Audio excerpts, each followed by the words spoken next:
Absent ulit si Marcos Jr. ngayong araw sa isang nakatakdang aktibidad at ang paliwanag ni Auntie Claire, okay lang daw ang Pangulo.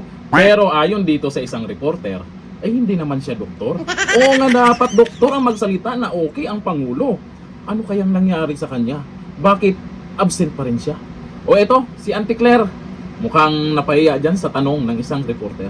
Itong video. Medical bulletin from the doctors themselves po, hindi pa pwede mas makabubuti kung sila na mismo ang magbigay ng medical bulletin. Sa ating pagkakaalam po, pagka naglabas ng medical bulletin, dapat si serious illness.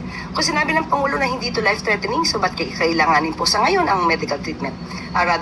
Medical bulletin. Samantalang kami naman po ay nagpo-provide sa inyo kung anong ang kalagayan ng kalusugan ng Pangulo. Mas reliable po kasi pag doktor ang nagsalita, ma'am. Mas reliable po siguro mismo ang Pangulo nagsasabi kung ano po ang kanya nararamdaman. Pero hindi naman siya doktor, ma'am. Sorry. Pero siya, katawan niya naman po yun. Hindi naman daw siya kasi doktor. May punto itong reporter. Kung sasabihin okay lang ang Pangulo, hindi nga natin nakikita. Hindi nakikita ng publiko na okay talaga ang Pangulo. Kung hindi kayang magtrabaho, andyan naman si VP Sara. Ayon dito sa balita, absent ulit si Marcos Jr. Absent na naman sa isang pampublikong aktibidad sa Malacanang. Si Pangulong Ferdinand Marcos Jr. ngayong araw, sa Malacanang na mismo yan ha. Salip na ang Pangulo, si Rap Recto, Executive Secretary ang humarap at kumatawan sa administrasyon. Ayon kay Recto, kasalukuyang tinatapos ni Marcos Jr. ang mga dokumento at sinusunod ang payo ng kanyang mga doktor na magpahinga matapos ang pagka-ospital nito noong nakarang linggo. Huling nakita sa publiko ang Pangulo noong January 22, 2026 sa isang video message kung saan niya sinagot ang tanong hinggil sa kanyang kalusugan. Samantala, iginit ni Claire Castro na maayos ang lagay ni Marcos Jr. at patuloy pa rin itong nakikilahok sa mga pribadong pulong sa loob ng Malacanang. Talaga ba? Marami lang nag-alala kaya hinahanap yung Pangulo. Lalo na sinasabi nyo na ganito yung sakit niya.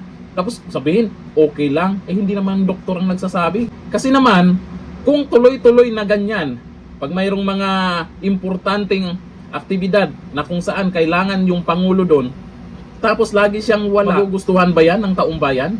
Magugustuhan ba yan ng karamihan na lagi na lang ganyan? Ang tanong, hanggang kailan yan? Hanggang kailan mag-a-absent ang Pangulo? Hindi naman siguro pwede yan. Pag hindi kaya, andyan si VP Sara.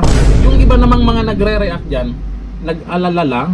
Lalo na itong si Senator Amy Marcos, nag-alala lang yan sa kanyang ading. O ayon dito sa mga nag-comment ha, sabi ni Rene D. Campo Redondo, sarap pakinggan at mas masarap na mabuhay ng bansang Pilipinas kapag si Inday Sara na ang presidente. Ako, excited naman kayo. Relax lang. Kahit senior na ako, lalo ko pang sisipagan ng aking pagsasaka. Tingnan nyo naman yan. Sabi po ni Goni Samodio, sana matupad yung wish ni Cara David. Ano na naman yan? Ano kasi yung wish ni Cara David? Wala naman siyang binabanggit na pangalan kung ano yung sa wish ni Cara David. Kaso nga lang, pag madalas ko nang nababasa itong mga comment na to, lalo na dito kay Marcos Jr., maraming nagko-comment ng ganyan, yung wish daw ni Cara David.